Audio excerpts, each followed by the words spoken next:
Pues buenas noches a todos los que nos acompañan en esta primera sesión de las charlas con traductores del japonés al español, el arte de la traducción literaria. Soy Ana Solís, soy coordinadora de actividades culturales aquí en Fundación Japón y es un gusto para mí saludarlos esta noche. Pues vamos a empezar hoy con estas charlas. Pero antes quisiera invitarlos a nuestras actividades en Fundación Japón. Ahorita estamos promoviendo el Festival de Cine Japonés en línea, el JFF Plus Independent Cinema, que va a estar hasta el 31 de octubre. Son 10 películas elegidas por minicines a lo largo y ancho de todo Japón y otras 2 películas elegidas por críticos y especialistas en cine. Entonces los invitamos a verlas. Son completamente gratis y están subtituladas al español. Y bueno, mañana vamos a tener la conferencia con el doctor David Almazán en el Museo Nacional de las Culturas del Mundo.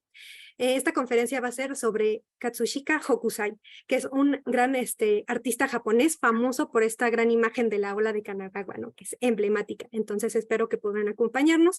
También se va a transmitir por Facebook Live del Museo Nacional de las Culturas y por nuestro Facebook igual. Pero pues también presencialmente estaremos ahí a las 4 mañana. Y bueno, también los invitamos a la segunda sesión de estas charlas con traductores. Esta charla con traductor, la segunda sesión, va a ser con Gabriel Álvarez, quien es traductor de Haruki Murakami y también ha traducido algunos mangas. Y esta sesión va a ser moderada por Alejandra Tapia. Y esta va a ser el domingo 24 de septiembre a la 1 de la tarde en Ciudad de México. Y bueno, también los invitamos a la segunda sesión del Cineclub. Este Cineclub también es sobre el Festival de Cine Japonés Independiente. Se va a hablar de la película Follow the Light, que está disponible gratuitamente con subtítulos en español en este festival. Y este Cineclub va a ser el 28 de septiembre a las 6 de la tarde. También vamos a poner el registro en nuestra página de Facebook y en nuestra página web para que puedan acompañarnos. Va a ser moderado por el especialista en cine, el maestro Salvador Velasco. Entonces esperamos que también puedan asistir a esta segunda sesión del Cineclub en línea.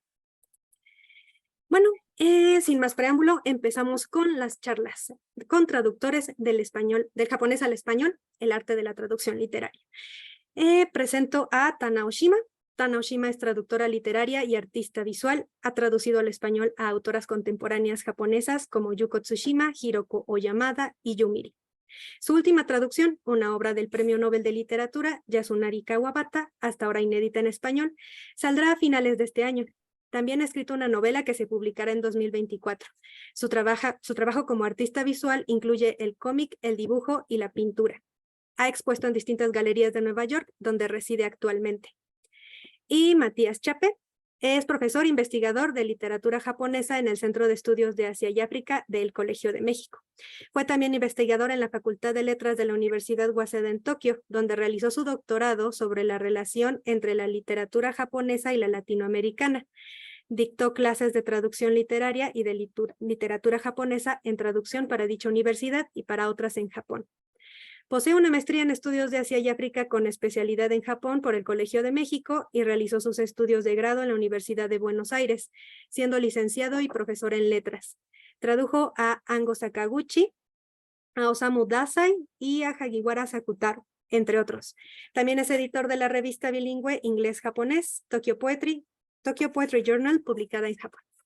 Pues los dejo con Tana Oshima y Matías Chape. Bueno, muchísimas gracias, Ana, por las presentaciones. Muchísimas gracias a la Fundación Japón por organizar este evento, por invitarnos, por darnos este espacio, por darle espacio a la traducción, que a veces es una actividad, ¿no?, que se relega a un segundo plano.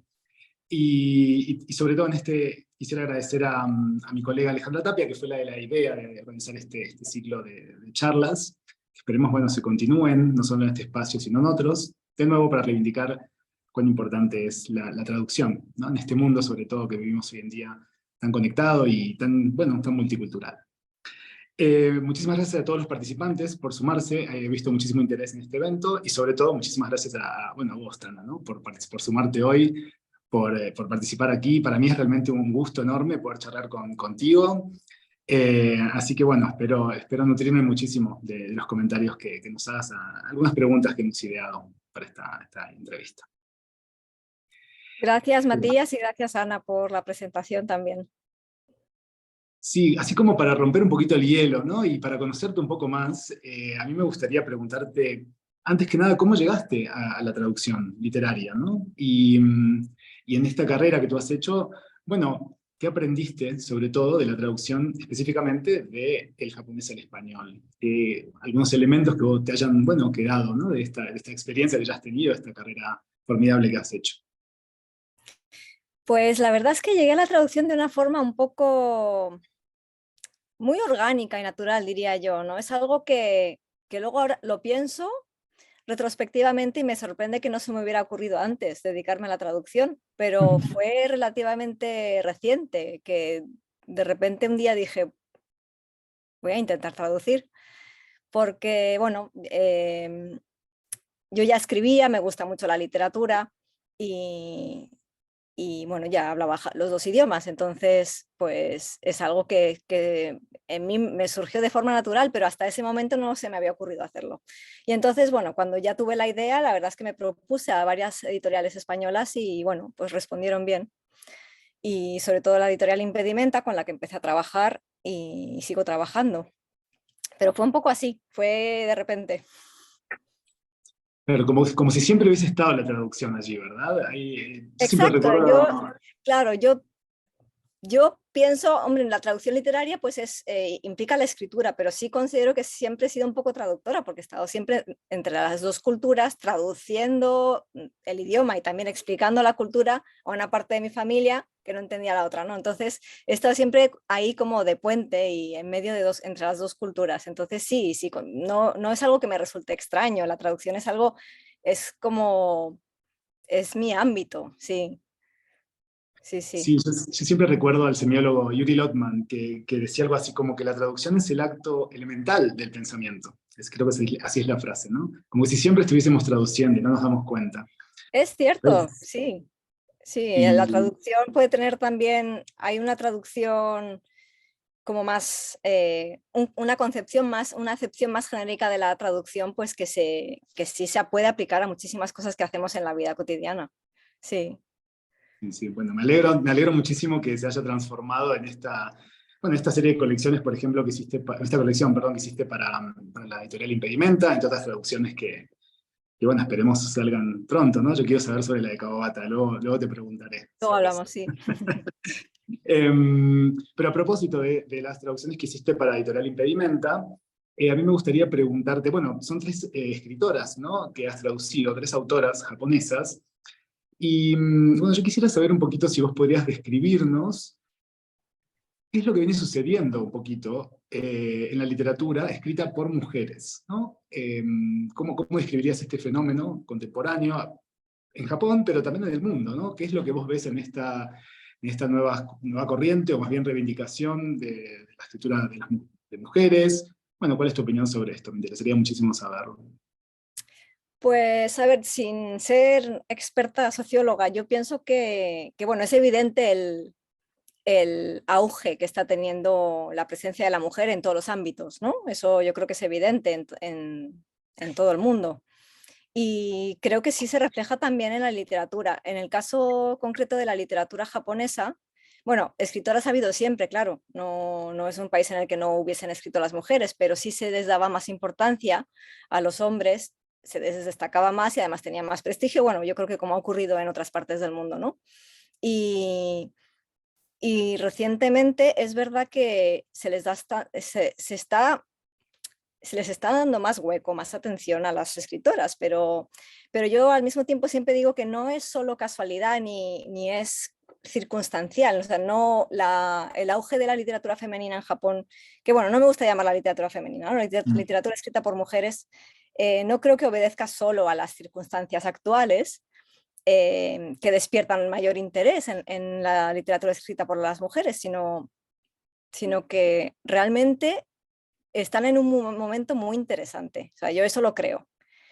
Creo que tienen muchas cosas que contar que no han contado hasta ahora y siguen viendo un poco la sociedad con más distancia, yo creo, que los hombres, porque los hombres están totalmente metidos en ella, ¿no? Totalmente integrados y adaptados, y digamos que el mundo ha sido diseñado para ellos y por Mm. ellos. En cambio, la mujer lo ve con un poco más de distancia y yo creo que aportan un punto de vista interesante. Eso probablemente sea válido para cualquier otra literatura, ¿no? De cualquier otro país, pero en el caso de la literatura japonesa yo sí diría, creo que objetivamente que la literatura escrita por mujeres ahora mismo es especialmente interesante. Sí, sí, de acuerdo perfectamente con lo que decís.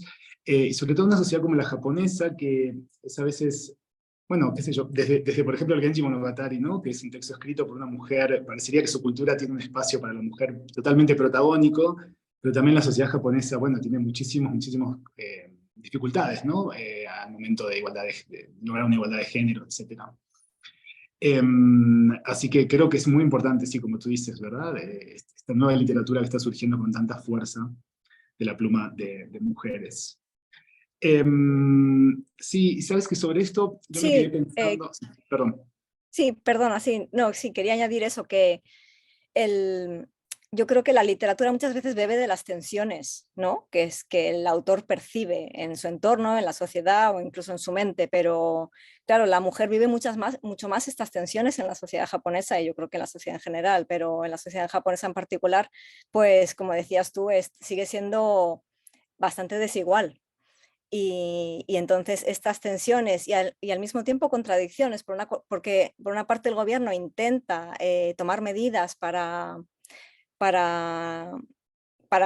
intentar alcanzar la igualdad en la mujer y que la mujer trabaje más y que al mismo tiempo tenga hijos, porque hay un problema de natalidad en Japón, ¿no? O sea, por una parte el gobierno toma medidas, pero por otra parte no se refleja del todo en la sociedad. Hay un pequeño porcentaje de mujeres que sí se benefician de esas medidas, pero luego muchísimo trabajo precario entre mujeres, ¿no? O sea que la desigualdad realmente sigue ahí. Entonces esas tensiones, esas contradicciones, pues yo creo que da mucho juego para la literatura también. Y sí, y muchas de las autoras que yo he traducido tratan esos temas, cada una Mm. desde su estilo y desde su universo, pero, pero sí, me parece que es así, que esas tensiones dan mucho juego en la literatura y las viven sobre todo las mujeres. Sí, efectivamente, ¿no? Y sabes que sobre esto me acordé de algo ahora, a propósito de las lenguas y de la conexión de las lenguas. Yo cuando daba clases en Japón, siempre las chicas, las estudiantes, tenían mucha más facilidad, le ponían mucho más énfasis o esfuerzo a estudiar inglés, por ejemplo, porque claro, tenían un interés mucho más grande en acercarse a otras culturas, en conocer, ¿no? Otras fronteras, otros conocimientos. Eso también me parece muy interesante resaltarlo, que no solo se da en la literatura, sino en todo el campo del conocimiento, del aprendizaje, esta transformación de la sociedad japonesa, pero como tú dices, a veces es lento, ¿no? Y no logra reflejarse del todo. Ujú, ujú. A propósito, bueno, ya que has mencionado, ¿no? Estas tres escritoras que has traducido, ¿no? Tsukuyo Yushima, Hiroko Yamada y Yumiri, en otra entrevista tú mencionaste bueno, que sentiste una conexión así como inmediata, sobre todo con Tokio Estación de Bueno, ¿no? De Yumiri. Me gustaría, si puedes explicarnos un poquitito esa conexión y, bueno, si capaz hay otra conexión que quieras mencionar, similar o parecida. Sí, yo diría que he sentido una conexión especial con cada una de las novelas que he traducido y de hecho muchas veces yo creo que quizá, excepto Agujero de Hiroko Yamada, las propuse yo, ¿no? A la Mm. editorial. Y con Yumiri fue una conexión em, como muy pegada a mi propia experiencia, porque yo viví en el barrio en el que transcurre la Mm. historia en Tokio Estación de Bueno, ¿no?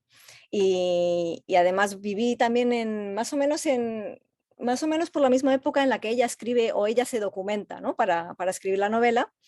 Y entonces veía a estos hombres sin hogar, sin techo, en el Parque de Bueno y también a lo largo del río Sumida, que está, bueno, es un río que fluye, ¿no? Cerca del Parque de Bueno.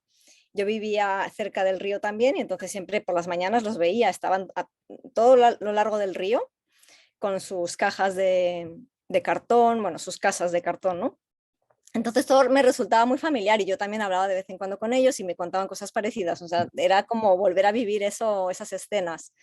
Y en ese sentido, pues sí, sentí mucha conexión. Y luego, por otra parte, ella, Yumiri, la autora, es de etnia coreana, ¿no? Es de origen coreano, aunque, bueno, pues de varias generaciones. Yo creo que ya sus padres nacieron en Japón, pero bueno, están bastante discriminados en Japón y entonces ella sigue conservando su nacionalidad coreana, no la consideran del todo japonesa, en fin, es un problema, pero eh, como como yo tampoco soy del todo japonesa, bueno, pues yo también tuve experiencias parecidas a la suya y bueno, pues también en lo personal tuve esa conexión con ella, ¿no? Luego ya cuando la conocí personalmente estuvimos hablando de esto y esa fue la conexión que tuve con el libro, que fue así como muy directa, pero también con Territorio de Luz de Yuko Tsushima, pues en otro sentido también tuve una conexión porque, bueno, aunque ella las experiencias que tuvo son muy distintas a las mías. Ella era una mujer separada en los años 70, vivió el estigma de ser una mujer separada o divorciada, madre soltera. O sea, eso es una experiencia que no he tenido, pero bueno, es una madre y yo soy madre también. Entonces, bueno, yo creo que la experiencia de ser madre, pues la comparte cualquier otra madre, ¿no? Mm. Y, y sí, conecté también con ella en ese sentido, aparte de que su estilo es tan íntimo o intimista, ¿no? Ella es como si te estuviera susurrando al oído, entonces traduciéndola, pues era como tenerla aquí al lado en el salón de mi casa y como si me estuviera contando su historia. Y con Hiroko Yamada traduje Agujero, que es una novela corta, pues fue también un tipo de conexión, más que conexión fue como muy satisfactorio para mí traducir ese libro, porque por una parte la historia es maravillosa, ¿no? Yo no sé si lo has leído, pero la historia es maravillosa, en su sencillez con su dosis de fantasía, a mí me parece maravillosa la historia. Pero aparte de eso, transcurre también en un ámbito rural que me resulta muy familiar, japonés, y la presencia de los animales que son un poco como también deidades sintoístas, ¿no? El, también una cultura muy arraigada en el budismo, o sea, es pura cultura japonesa, ¿no? Con la que también me siento muy identificada. Entonces, sí, con las 3 novelas que he traducido, bueno, no, he traducido más, pero con estas 3 novelas que te he mencionado, pues he sentido una conexión directa. Y eso, bueno, yo te cuento que uso todas tus novelas para mis clases siempre. Pero ¿Cómo? particularmente porque siempre uso tus novelas, las traducciones que has hecho Ah, en mis clases, gracias. justamente. Pero justamente por lo que decís, ¿no? Que tienen un gran contenido o dan una perspectiva muy interesante de la cultura japonesa. También está la cuestión del budismo que atraviesa la novela de Yumiri, ¿verdad? También, sí, sí, Bueno, sí. siempre está ahí presente esa Ujú. cuestión, los rituales funerarios, etcétera. Y eso me parece muy interesante de estas novelas que, aunque son muy innovadoras en algunos aspectos, también mantienen una gran cantidad de información respecto de la tradición japonesa. Y eso creo que bueno, ha sido muy inteligente de tu parte, ¿no? Elegir estas novelas de esas autoras. Así que bueno, como te quería comentar eso también, que las utilizo mucho siempre yo. Em, a propósito de esto, te quería preguntar, ya que mencionaste este punto, ¿cómo es tu interacción con las editoriales y los autores? ¿No? Tú primero te contactas con el autor, como en el caso de Yumiri, por ejemplo, o primero le propones a la editorial. No sé, me interesaría ese pequeño diagrama del funcionamiento del traductor, o capaz es Sí, al azar con cada novela, no lo sé. no sé cómo lo harán otros traductores. En mi caso, primero hago la propuesta. Si hay interés, Mm, em, normalmente ellos se ponen en contacto con la agencia que gestiona los derechos de traducción. Hay veces que la gestión la hago yo por problemas lingüísticos, em, pero no suelo contactar con los autores porque estos autores todos tienen sus agentes, ¿no? No manejan ellos directamente los derechos de traducción. Entonces, bueno, con los autores he contactado ya después de traducir, después de que se haya publicado el libro, pero no antes. sí, a veces estas cuestiones quedan como no se charla, ¿no? En público entre los traductores o a veces Sí, la es gente que está cierto, empezando sí, a traducir es una dificultad para muchas personas que están empezando a traducir.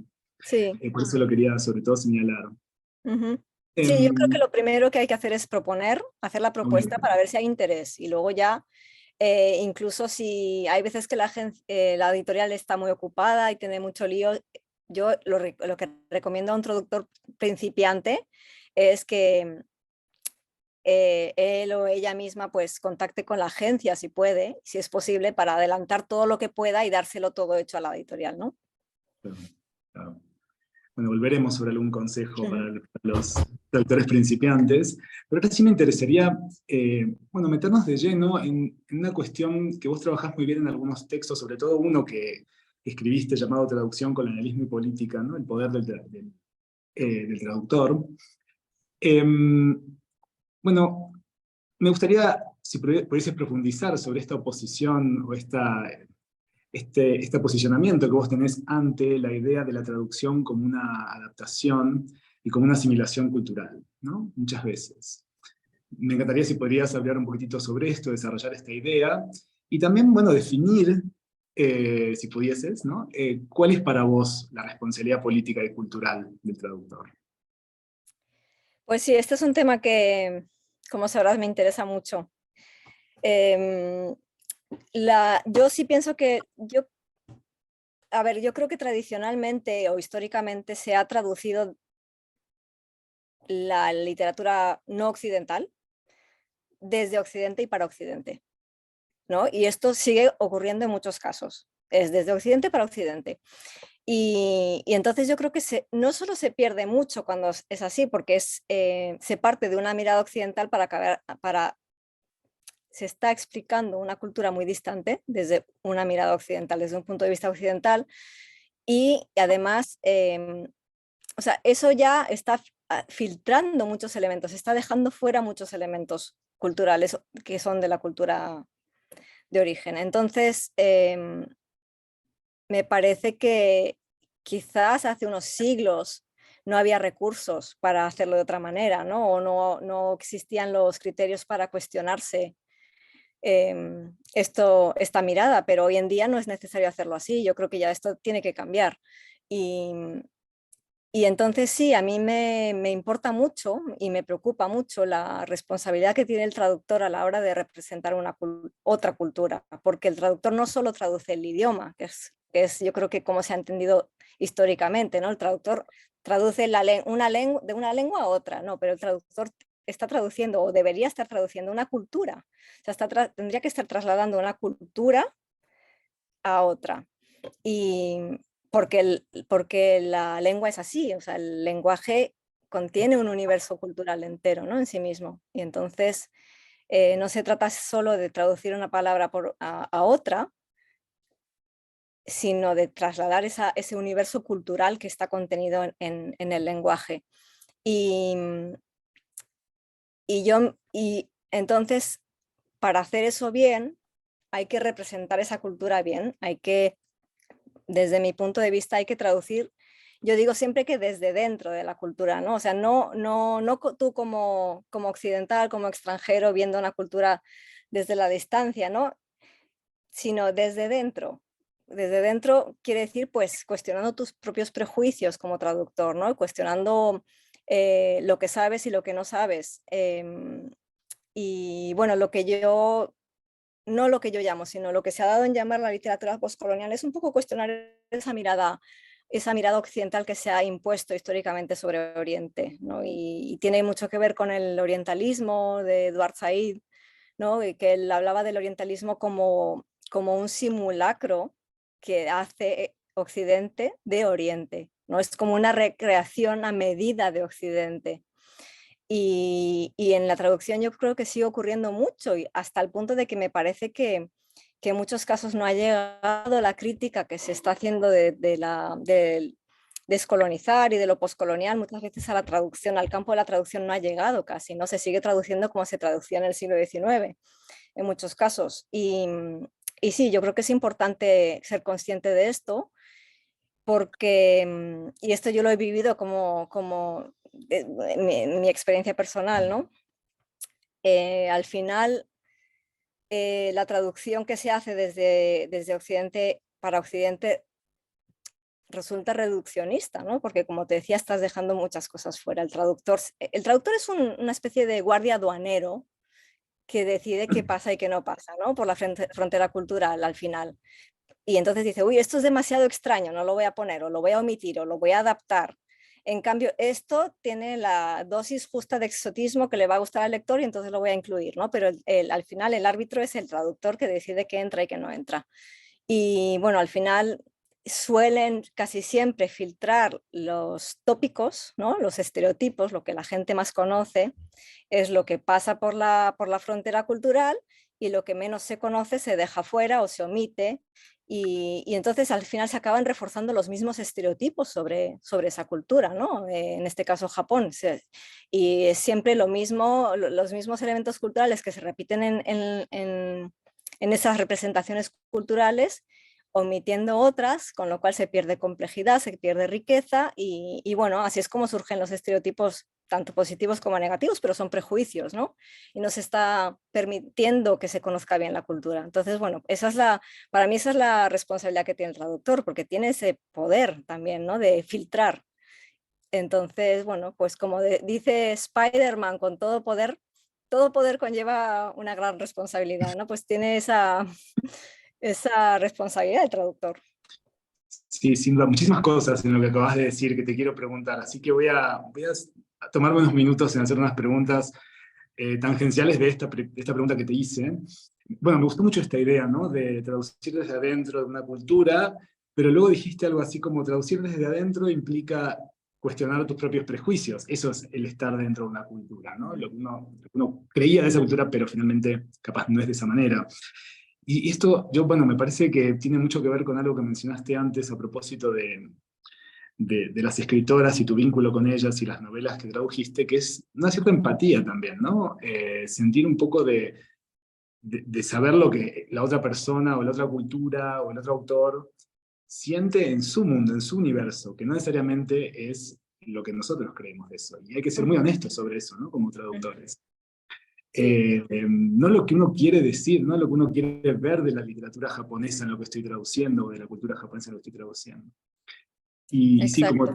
como tú dices, luego si no se refuerzan estereotipos, ¿no? Y yo te diría que a veces pasa incluso con otros aspectos de la cultura japonesa. Por ejemplo, el haiku, ¿no? También hay de estos guardianes de aduana, ¿no? Que dicen cómo es un haiku, cómo no es un haiku, entre otras prácticas. Sí, hay muchos guardianes de aduanas. Sí, me encanta. Le voy a usar esta metáfora, para mezclar también. Bien, sobre esto, y también te quería preguntar a propósito de esto, ¿qué pensás o cómo se vincula esto que estás mencionando y describiendo con el sobreexplicar a veces, ¿no? Porque a veces una la traducción tiene que requerir a una explicación de algunas cuestiones, que si no sería difícil de traducir. ¿Y qué pensás vos sobre explicar algunas cosas? A mí me ha pasado muchas veces en novelas, sobre todo traducidas al inglés, que sobreexplican mucho, ¿no? Entonces, bueno, no sé, me gustaría saber tu opinión también sobre esto, o si se vincula con lo que dijiste antes. Pero te refieres que la explicación, ¿te refieres a que la explicación está incluida Ah, en el texto literario? sí, me refiero sobre todo, claro, al nivel de la frase, ¿no? Convini, coma, coma. Oh, no, no. Sí, sí, Ese sí. tipo de Sí, no, cosas, eso me parece. creo que ya dije a qué novela me estoy refiriendo y todo. Pero bueno, esas traducciones al inglés a veces me resultan, Esa bueno, traducción, sí, pues yo la vi igual en el francés y me chocó mucho. Eso yo creo que nunca se debe hacer. O sea, explicar, añadir algo que no ha dicho el autor. Yo creo que si es una aportación del traductor, debe ir como nota del traductor. No, claro. no ponérselo en boca del autor, porque el autor no tiene que explicar nada. Sí, sí soy favorable de poner notas al pie de página y contextualizar, ¿no? Porque hay cosas que que solo con la traducción pues no se llegan a entender bien, o se pierde mucho el contexto. Entonces sí soy partidaria de contextualizar con notas del traductor al pie de la página, ¿no? Pero no incluir las notas del traductor como parte del texto literario, eso no lo haría. Sí, está bien. Sí, eso también, las notas es otro debate, ¿verdad? Si incluirlas o no. Ahí cada traductor supongo que tiene su estrategia. Supongo que sí. Yo, como te digo, soy muy partidaria. Muchas veces son las propias editoriales las que no quieren, ¿no? Porque consideran que se interrumpe la fluidez de la lectura. Pero bueno, yo en eso he tenido suerte porque las editoriales con las que he trabajado todas me han permitido poner notas al pie de página, pero sí creo que son necesarias, sobre todo cuando la cultura es tan desconocida y tan distante. Yo creo que aporta al pie quien no quiera que no lo lea. Además, el lector tiene la opción de no leer las notas, ¿no? Pero yo prefiero añadirlas. Y lo último vinculado a esto, ¿no? Tu comunicación con las editoriales y con los editores, más bien, es fluida, te sentís cómoda, o algunas veces has sentido que te imponían algo que no querías, porque también hay ahí una postura a veces de guardia de aduana en los editores, ¿no? Justamente, no, necesitamos que esta novela sea más japonesa, necesitamos que no tengas notas al pie, esto no se explique o se explique en el texto. En general, ¿has tenido una buena experiencia sobre eso? Pues en general yo diría que sí, yo diría que sí. Bueno, también he tenido no experiencia, pero a lo mejor algún encuentro en el que me he dado cuenta de que no nos entendíamos y entonces he rechazado traducciones, ¿no? Pero las editoriales con las que he trabajado han sido y son muy respetuosas con la traducción, entienden bien cómo es el proceso de traducción incluso las cosas que a lo mejor no sabían de lo que supone, ¿no? En la traducción del japonés al español la han entendido y lo han respetado. Y sí, yo creo que en ese sentido he tenido suerte. También he hablado con algunas editoriales que estaban un poco más perdidas con respecto a, como dices tú, algunas que decían, bueno, queremos adaptar la cultura japonesa a la española. Y decían, bueno, no, eso no lo voy a hacer ni se debería hacer, ¿no?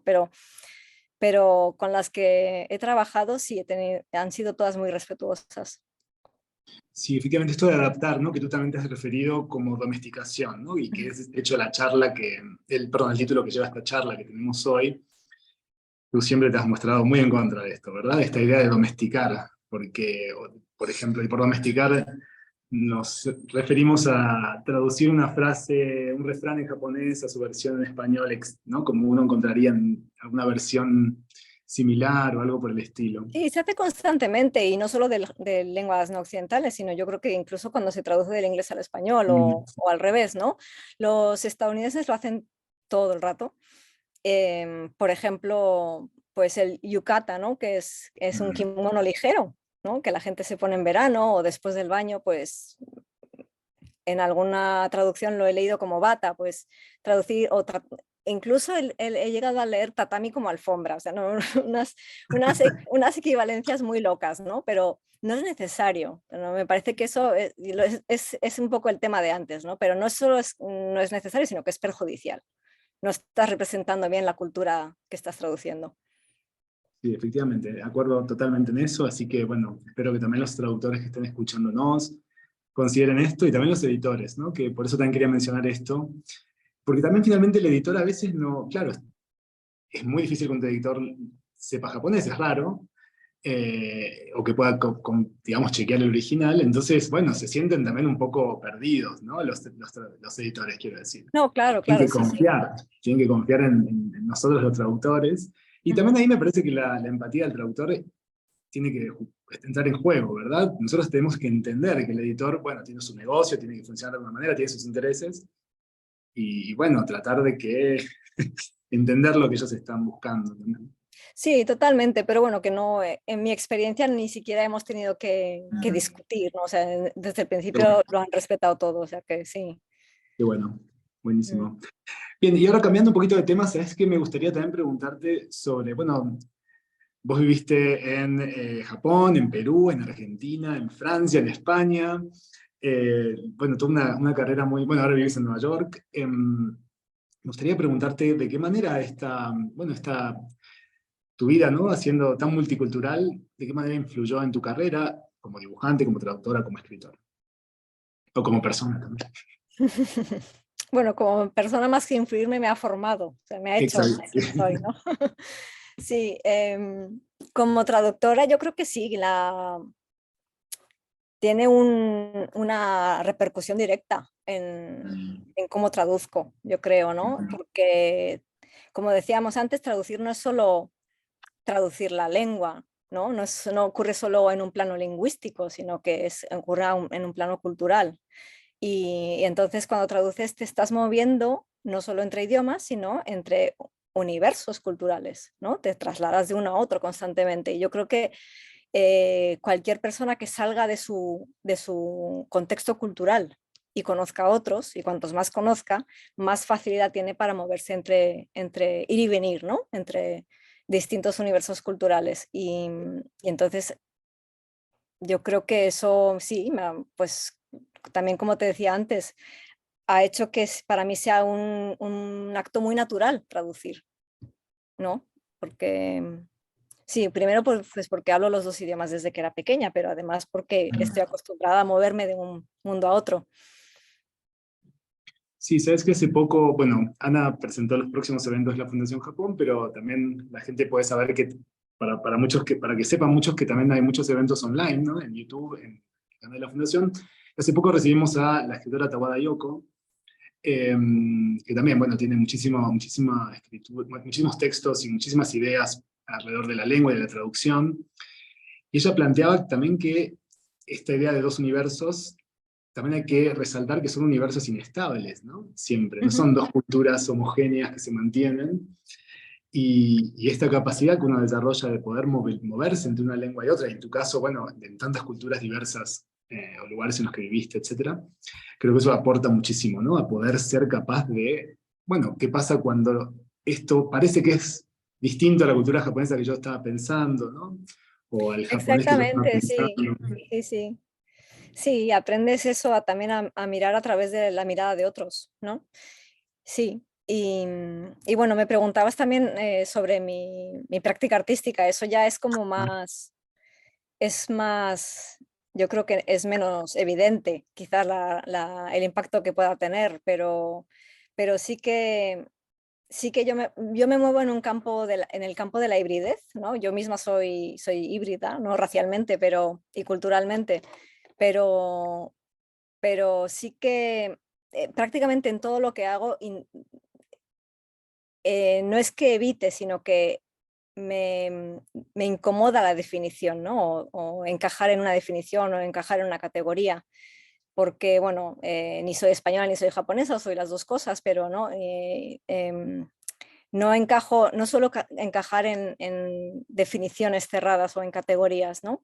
Definidas. Entonces, bueno, con el arte visual me pasa igual, me muevo en géneros híbridos, experimentales, combino imagen y dibujo, porque eso me incomoda asentarme en una única categoría, ¿no? Entonces yo creo que esa sí sería un poco un reflejo de quién soy.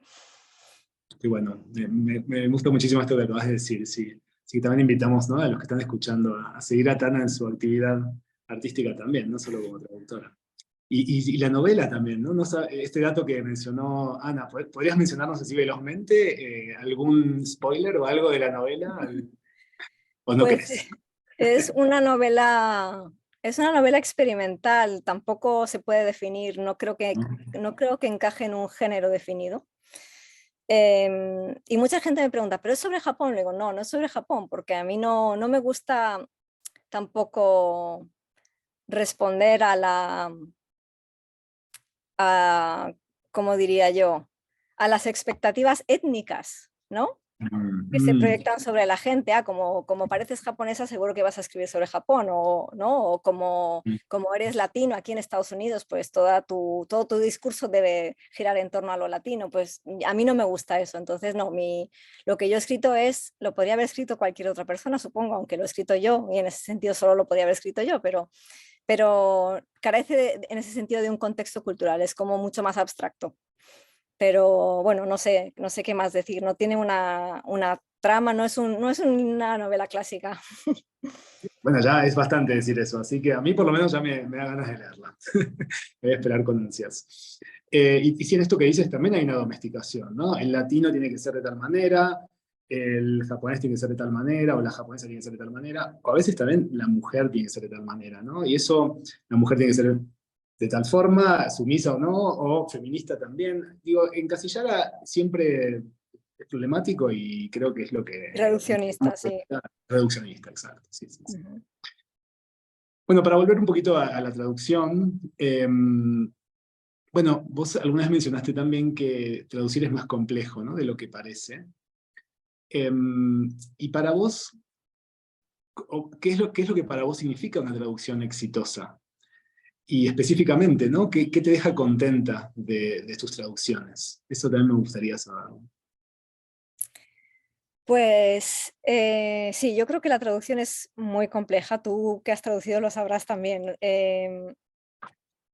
Probablemente alguien que no sepa nada de traducción piense bueno, que es algo que prácticamente puede hacer Google o la inteligencia artificial, ¿no? Porque es cambiar una palabra por otra, pero la traducción literaria yo creo que requiere por lo menos 3 habilidades. Una es, y ante todo, para mí es lo más importante, es saber escribir.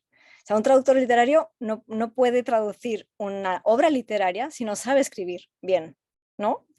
Es ante todo un escritor el traductor. ¿Cómo puedo traducir yo a Kawabata si no sé escribir? ¿No? O sea, no es solo conocer la lengua y la cultura, es que tengo que saber escribirlo. Entonces, bueno, ante todo yo creo que el traductor tiene que saber escribir.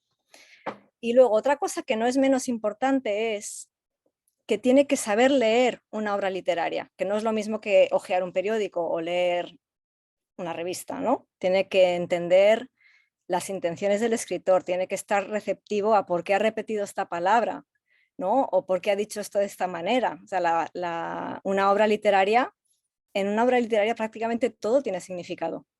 Y entonces yo creo que tiene que saber moverse también en ese plano de la significación, de lo metafórico y de lo literario, que es también otra habilidad, no cualquier lector, quizá sí, pero yo creo que no cualquier lector puede ser tan perceptivo, ¿no? Entonces, también el traductor tiene que tener en cuenta esas cosas, porque cuando está trasladando esa obra literaria, al fin y al cabo es una obra artística lo que está intentando reproducir. Entonces, cuando traslada esa obra artística a otro idioma, tiene que tener en cuenta cómo la ha montado el escritor, que todo está ahí por una razón, ¿no? Entonces, eso, la tercera habilidad es saber leer una obra literaria. Y, bueno, y por último, para mí ya, para que el traductor sea excelente, además tiene que saber ser consciente de los posibles prejuicios que pueda tener, por lo que hablábamos, ¿no? Y saber cuestionarse a sí mismo y traducir con mucha conciencia y autocrítica. Entonces, sí, todo eso hace que el perfil sea muy complejo. Tienes que saber idiomas, tienes que saber escribir, ¿no? Que tienes que saber de literatura. Sí, yo a veces siento que el traductor es como la última instancia de un montón de cosas, ¿no? Hay que ser escritor, como vos decís, hay que tener una cierta humildad y quitarse sus prejuicios, hay que saber ser un gran lector. Estos tres, digamos, estas tres cosas que mencionaste me parece que son muy claras sobre la cantidad de cosas que se necesitan para traducir. Y específicamente en cuanto a la lectura me gustaría preguntarte, ¿no? Porque sí, bueno, a las personas que escribimos también, ¿no? Se dice esto de que primero necesitamos leer, justamente, lo sabemos, y específicamente a vos te gusta también informarte sobre otras obras de los autores que traducís, el contexto, eso también me parecería un punto interesante para los que nos están escuchando. ¿Cómo funciona tu acercamiento al mundo de los autores o autoras que traducís? Yo no necesariamente leo todas las obras de los autores No, que traduzco, ni no. mucho menos. Ni mucho Alguna, menos. alguna. Sí. No, pero incluso una obra literaria, aunque el escritor haya escrito, aunque el autor tenga una obra enorme, ¿no? Y haya escrito 50 libros en su vida, o 100 o 20, yo creo que cada obra tiene un valor en sí misma y tiene es independiente del resto de la obra, ¿no? Entonces, no necesariamente intento conectar ese libro determinado con el resto de la obra del autor, pero simplemente sí, cuando me pongo cuando estoy leyendo una traducción, es una lectura muy profunda y muy íntima, como sabrás, ¿no? Cuando se traduce estás prácticamente es que oyes respirar al escritor, ¿no? Está ahí el escritor totalmente, te metes en su cabeza. Te metes en su cabeza y te imaginas cómo estaba ese día y por qué estás repitiendo obsesivamente esta palabra y probablemente se encontraba mal o este día estaba cansado. O sea, es que percibes todo del escritor. Entonces es una lectura muy profunda en sí misma. O sea, no siento la necesidad de conectar el libro que estoy traduciendo con la obra, el resto de las obras del autor. Es simplemente una lectura muy profunda. Qué lindo esto que dices, de oír respirar al escritor o al autor o a la autora. Sabes que, bueno, en alguna de mis clases yo siempre o les hacía escribir a mis estudiantes qué era para ellos, que buscaran una metáfora para la traducción. Y me han dicho, bueno, ¿no? Cosas parecidas, ¿no? Utilizar la voz del otro, entrar a la casa de un escritor, una casa vacía que deja un escritor y uno entra y la está usando. Pero bueno, no me habían dicho esto de oírlo respirar, ¿no? Como si estuvieran hablando al oído. Parece muy bello. Te quería preguntar también sobre la novela y la traducción de Kawabata, también, ya que estamos.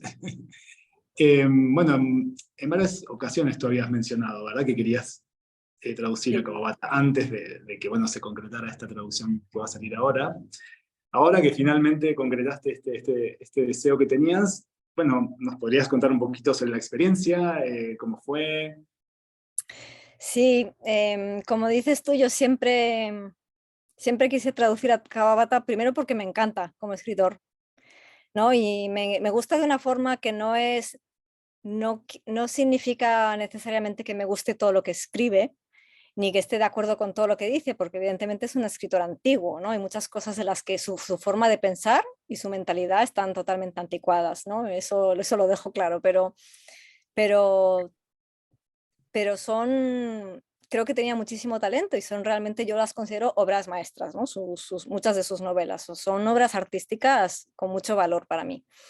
Y entonces, por una parte tenía ese interés literario por su obra, pero además es que en español casi no se han hecho traducciones directas de Kawabata, ¿no? Siendo un premio Nobel y siendo uno de los escritores japoneses más conocidos en Occidente, pues me parece casi un crimen que no se le haya traducido directamente. Casi todas las ediciones que circulan ahora mismo en el mercado son traducciones de idiomas puente que se llaman, ¿no? O sea, del alemán, del francés o del inglés, principalmente del inglés. Y claro, una traducción indirecta ya pierde muchísimo contexto, porque además el traductor que traduce del inglés no tiene por qué saber nada de la cultura japonesa ni del idioma japonés, con lo cual se limita a traducir del inglés sin tener ni idea de cómo era la obra original. Y además no tiene por qué saber, o sea, no está en su derecho de no saber nada de la cultura japonesa ni del idioma. Y por otra parte, otro problema que había con las traducciones de Kawabata, que también ocurre con algunas de Mishima y de Tanizaki, autores de esa época, es que muchas se han hecho del inglés a partir de las versiones de Edward Seidensticker del inglés. Y bueno, las traducciones de Seidensticker hoy en día resultan un poco problemáticas, ¿no? Porque él hacía traducciones libres y quitaba lo que quería, ¿no? Lo que le parecía demasiado obsceno para la sociedad puritana de los años 50 o 60 de Estados Unidos, pues lo quitaba o adaptaba muchísimo, con lo cual se aleja ya mucho de la obra original de Kawabata, ¿no? Aunque en sí mismo el valor literario sea alto, yo a lo mejor sus traducciones su escritura a lo mejor es excelente, ¿no? Y la lectura puede que sea incluso placentera, pero se aleja mucho de la obra original. Y entonces imagínate si las traducciones al español se hicieron a partir de las traducciones de Seidensticker, o sea, ya es otra cosa, ¿no? Ya no estás leyendo a Kawabata, estás leyendo otra cosa. Y entonces me pareció que era urgente traducir a Kawabata del japonés directamente. Y se lo propuse a varias editoriales, muchas pues tenían lógicamente sus motivos para no querer reeditar, porque tendrían que ser reediciones, porque ya hay ediciones que están circulando en el mercado, ¿no? Entonces sería difícil competir. Pero bueno, me han surgido dos oportunidades para traducir dos obras inéditas en español de Kawabata, así que Qué bueno. Estoy muy contenta, sí, acabo de traducir una y voy a traducir otra en breve. Qué bueno, genial, genial. Sí, lo que tú dices, a mí me pasó cuando leía Kawabata en japonés, la primera vez que como que me resultó tan distinto a lo que yo tenía pensado, o a lo que venía pensando de Kawabata por las traducciones que yo había leído, que sí, como tú dices, son muchas veces indirectas. De hecho, en Argentina, cuando yo empecé a leer literatura japonesa, creo que las traducciones que más circulaban eran, por ejemplo, las de Juan Forn, las del escritor Juan Forn, y como tú dices, son capaces ediciones o traducciones que tienen mucho valor literario, que están bien escritas, están escritas por buenos escritores. Pero hay algo al nivel de la traducción que obviamente falla o que podría ser mejor, o que capaz estamos perdiendo algo, capaz no, pero bueno, eh, siempre está esa duda, ¿no? Porque son finalmente traducciones indirectas. Claro, y volvemos al tema de la representación, ¿no? ¿Cómo está representando la Mm, cultura japonesa? Si el traductor que ha traducido del alemán o del inglés no tiene ni idea de la cultura japonesa, solo está traduciendo un libro en inglés o en alemán que a su vez fue traducido del japonés. Y me he encontrado, por ejemplo, con una traducción que se hizo de un libro de Kawabata en la que en el libro original pues hay una casa de arquitectura tradicional japonesa que es de madera, ¿no? Y entonces hay una puerta que es, esto lo explico para el público, ¿no? Que es madera y papel de arroz, básicamente, ¿no? Que es papel de arroz translúcido y son puertas corredizas. Bueno, pues en la traducción que se hizo al español, la traducción se hizo del alemán. Entonces, la traductora que tradujo al español tradujo del alemán. Y en la versión en español, esas puertas aparecen como tabiques de cemento, que no sé muy bien, claro, no sé muy bien, ella lo leyó en alemán y en su interpretación era un tabique de cemento, pero no tiene nada que ver con las puertas que hay en la arquitectura tradicional japonesa, ¿no? Y ese tipo de desfases yo creo que ocurre mucho con la traducción indirecta, al final acabas leyendo una cosa totalmente distinta, ¿no? Es un poco el teléfono roto, el juego del teléfono roto. sí, efectivamente, a veces el traductor, digo, son tantos los elementos que se le pueden pasar a uno si no conoce sobre cultura japonesa, si no vio estas puertas, por ejemplo, u otros aspectos de la cultura japonesa, que claro, es imposible estar al tanto de todo, ¿no? Si uno no conoce esa cultura. Entonces, claro, Claro. como tú dices, es importantísimo que también los traductores de lenguas asiáticas tengan, africanas también, digamos, lejanas de alguna manera al contexto latinoamericano o español. Bueno, es importantísimo, ¿no? Que tengan el conocimiento del bagaje cultural necesario para hacer esta traducción también, sin dudas. ¿Sabes que me quedaron dos cuestiones, dos preguntitas pendientes sobre esto que acabas de mencionar?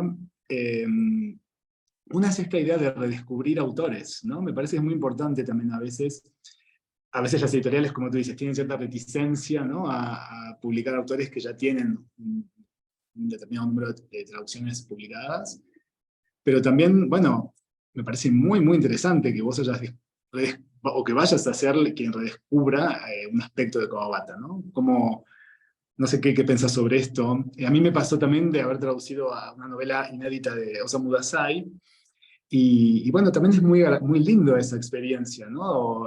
Y uno creo que está aportando algo también allí en ese redescubrimiento de los autores. Sí, totalmente. Yo me alegro mucho por muchos motivos, claro, porque me gusta ofrecer la oportunidad de que el lector lea una traducción que, bueno, que por lo menos sea más fiel, ¿no? Que una traducción Ujú. indirecta, aunque como te digo, puede estar fenomenalmente escrita la traducción indirecta, ¿no? Claro. Pero se pierde mucho. Entonces, bueno, pues que el lector tenga la oportunidad de leer algo que es más cercano a la obra original, a mí me da mucha satisfacción. Y luego, por otra parte, porque, bueno, como te decía, yo creo que está bien. Bueno, no sé si a Kawabata realmente se le redescubre porque es tan conocido, ¿no? Mm, Pero sí creo que el hecho de que se le vuelva a traducir ahora, porque además yo creo que las últimas traducciones que se hicieron fueron de los años 80 o finales de los 80, ¿no? Que sí. se le vuelva a traducir ahora, 40 años después, y que sea una traducción directa por primera vez, yo creo que le puede dar un nuevo valor, ¿no? A Kawabata. a un Sí, sí, escritor así. sí, sin duda, por redescubrir me refería a esto, ¿no? A una nueva mirada, como cuando uno relee un libro, ¿no? También, que a veces, bueno, nos da otro aspecto, otra mirada de lo que está leyendo. Sí, Así que bueno, esperamos todos con muchas ansias también esta traducción, o esas traducciones, ya dijiste que son dos de Kawabata que se vienen. sí, gracias. Ya casi para cerrar, porque también nos gustaría dejar espacio a las preguntas, que ya hay varias, creo, en el chat. Me gustaría preguntarte así, sencillamente, ¿no? Si para vos traducir es un arte o un oficio, aunque bueno, un poco ya lo viniste explicando en esta conversación. Pues sí, tiene un poco de las dos, un poco como el escritor, yo creo, ¿no? Mm, Hay una técnica, hay unas habilidades de las que hablábamos que necesitas tener, o sea, no vale solo con el genio, ¿no? O el talento creativo, pero también tiene una parte creativa importante y artística, ¿no? Porque, y yo creo que además,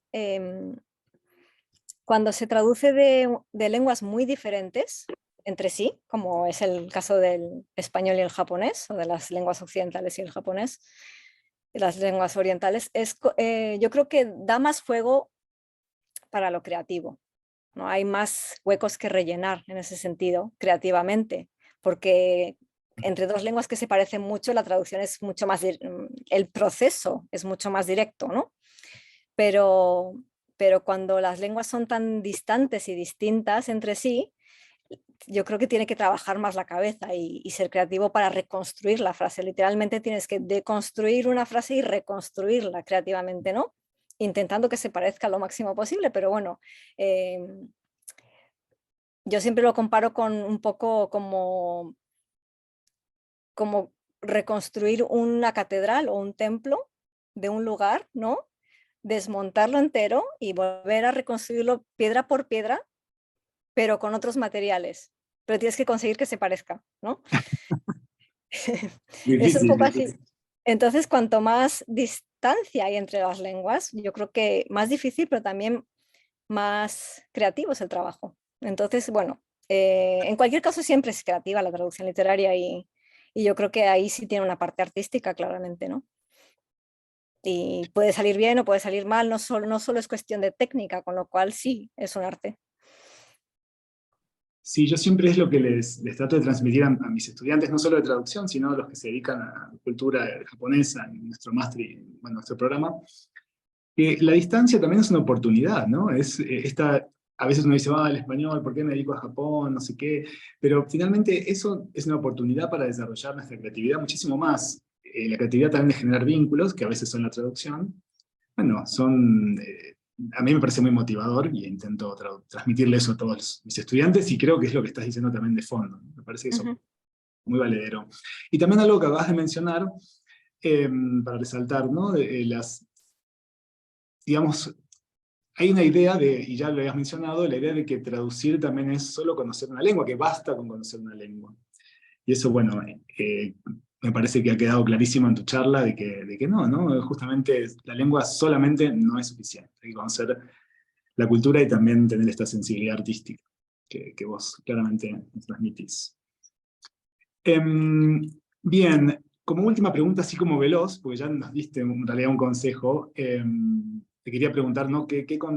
Bueno, justamente, ¿qué consejo le darías a escritores jóvenes, nuevos, emergentes, de autores muy interesados en la literatura japonesa hoy en día? Hay un alto interés en la literatura japonesa y también de chicos y chicas que están estudiando japonés, bueno, masivamente, ¿no? Que no sucedía por lo menos cuando yo era más joven. Bueno, ¿qué consejo podrías darle, ¿no? ¿Qué te gustaría transmitirles? Pues mi principal consejo no es fácil, pero sería que pasen por lo menos 3 a 5 años en Japón.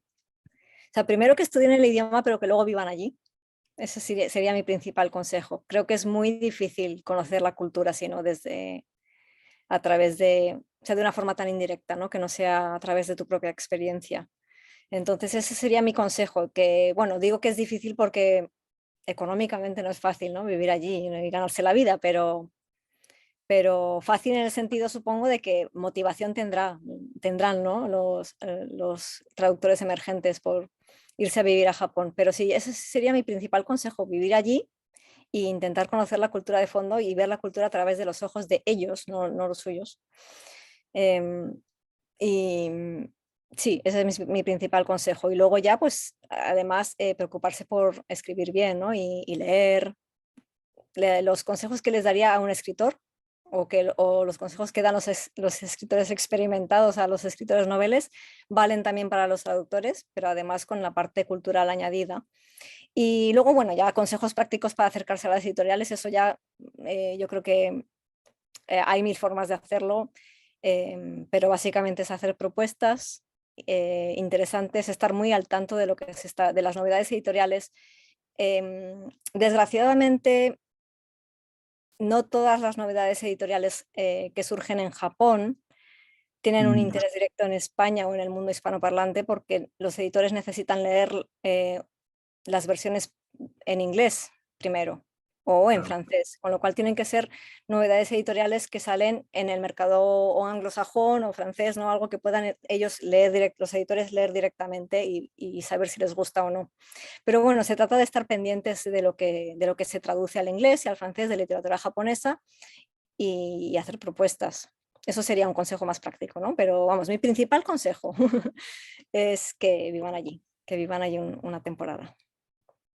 Sí, no, acuerdo 100%, ¿no? La experiencia de vivir en Japón, bueno, y volvemos un poquito a algo que venimos mencionando a lo largo de esta charla, que venís vos trayendo a colación, y es esta idea de acercarse íntimamente, ¿no? Creo que es la palabra que vos usaste. Y bueno, nada mejor que la cotidianidad para tener una intimidad también. Y Exacto, eso, sí. Sí, sí, porque además si no es fácil quedarse solo con lo exótico o con lo rimbombante o con lo llamativo, pero allí ves la vida cotidiana, lo que es aburrido, lo que tienes en común con ellos, lo que no tienes en común, pero todo, ¿no? Es la cultura en todo su contexto. sí, sin duda, sin duda. Y sobre lo segundo que dijiste también, sobre acercarse a los editoriales, también tener esta conciencia de que el traductor es, en alguna faceta de lo que es el traductor, también es un gestor cultural y tiene que ser capaz, ¿no? De acercarse a una editorial. Tiene otras funciones que exceden justamente el pasaje de una lengua a otra. Entonces eso me parece que es muy importante a nivel de cómo manejarse, ¿no? Los procedimientos que tiene que seguir para lograr traducir, pero también publicar, ¿no? Ujú. Sí. Bien, bueno, me parece que hemos tenido una charla súper, súper diversa, profunda. Yo la verdad que creo que aprendí muchísimo y me interesaron muchísimo. Me quedan muchas preguntas también pendientes. Espero que haya oportunidad, Tana, de volver a charlar, a vernos. Sí, Aquí sí, en, ojalá. aquí en Gijón, en Argentina, donde sea. Pero sí me gustaría dejarle el espacio, sobre todo a los participantes que se han sumado hoy a través de Facebook o a través del webinar, porque creo que va a haber bastantes Sí, preguntas. claro, claro. Así que, bien, me parece que le voy a dar el espacio entonces a Ismael a ver si bueno, nos dice alguna de las preguntas, así podemos avanzar sobre ellas. Muy bien. ¿Qué tal? Buenas tardes a todos. Vale, entonces comenzamos con las preguntas. Vamos a leer aquí las que están en la sección de preguntas y respuestas, en lo que vamos dando tiempo a ver si alguien se anima ahí a levantar la mano para habilitarles el micrófono. Entonces, comenzamos con la primera. Camila Díaz nos pregunta, bueno, nos dice, hola, gracias por esta charla. Quisiera preguntar acerca de los métodos o las soluciones que ha utilizado o utilizaría Tanoshima para trasladar al español los elementos que, en realidad, solo pertenecen a la cultura de Japón. Por ejemplo, novelas escritas en dialectos, onomatopeyas, metáforas de sentimientos de los personajes que se expresan por medio de descripciones del paisaje, las estaciones, la naturaleza, etc. Pues es muy buena pregunta, porque además es algo que no hemos tocado durante la charla y que es algo de lo que sí me gusta hablar. Y es cómo traducir lo que no se verbaliza, porque, porque la palabra de una forma u otra se puede traducir, aunque bueno, es verdad que hay palabras que no se pueden traducir, pero lo que se está manejando como material a la hora de traducir es la palabra. Pero ¿qué pasa con lo que no se dice? Pero que pero que se intuye o está latente, ¿no? El contexto. Y eso es muy difícil de traducir. Por ejemplo, bueno, ella ha puesto unos cuantos ejemplos que son excelentes, ¿no? Los paisajes que transmiten emociones, por ejemplo, o O, por ejemplo, en japonés hay varias formas de decir el pronombre yo. Y el japonés es una lengua muy codificada, ¿no? Cada palabra prácticamente tiene implícito un código cultural y la misma frase se puede decir de distintas maneras según el contexto o la jerarquía social o la situación, ¿no? Es como un idioma situacional. Y bueno, todo eso es muy difícil de traducir porque esos mismos registros no tienen equivalentes en el español. O por ejemplo, como decía, los pronombres. Hay un cuento muy bonito de Hiromi Kawakami en la que hay un romance entre un hombre y una mujer, dos jóvenes, ¿no? Un chico y una chica. Pero antes de que el lector perciba el romance, hay algo muy sutil que ocurre entre ellos y es que ellos se conocen por el trabajo, son compañeros de trabajo y entonces cuando todavía no son novios, él se dirige a ella con un yo determinado. Pero cuando él se da cuenta de que se enamora de ella, cambia de yo. Utiliza otro tipo de yo. Entonces, eso cuando lo lees en japonés te das cuenta, dices, anda, ha cambiado, ya no dice yo como decía antes, sino que ahora se refiere, está utilizando el otro yo. ¿Esto cómo se traduce? No se puede traducir, porque en español solo hay un yo, no hay otra forma de decir yo más que yo. Entonces, hay muchas cosas que no se pueden traducir y que son totalmente contextuales, implícitas, porque no están verbalizadas. Incluso creencias que están totalmente imbuidas en la historia, pero que son inconscientes, como ocurre en Agujero de Hiroko Yamada. Hay muchísimas creencias y mitos implícitos en la historia, pero eso no está verbalizado, con lo cual no se puede traducir. La única forma de contextualizar es con notas al pie de página. En el caso de paisajes que transmiten emociones, sí, eso se puede hacer porque en español también se podría recurrir a expresiones, ¿no? A formas de manifestar emociones a través del paisaje. Pero hay casos en los que simplemente no se puede traducir, se pierde en la traducción y entonces por eso yo soy partidaria de contextualizar y explicar con una nota del traductor. Solo agrego a lo que dijiste, la pregunta era para ti, Altana, pero me gustaría agregar también que el japonés es una lengua que tiene muchísimas, lo que se llama yoseigo, también, ¿no? Palabras específicamente que utilizan las mujeres, está codificado también en términos de género, y eso a veces es muy difícil de traducir, entonces, si no imposible. Así que también es importante a veces eso también. Sí, a veces puedes intentar que el lenguaje sea un poco más delicado cuando habla ella, ¿no? Que cuando habla él. Sí, pero en el caso del yo, por ejemplo, entre boku y ore, no hay forma de...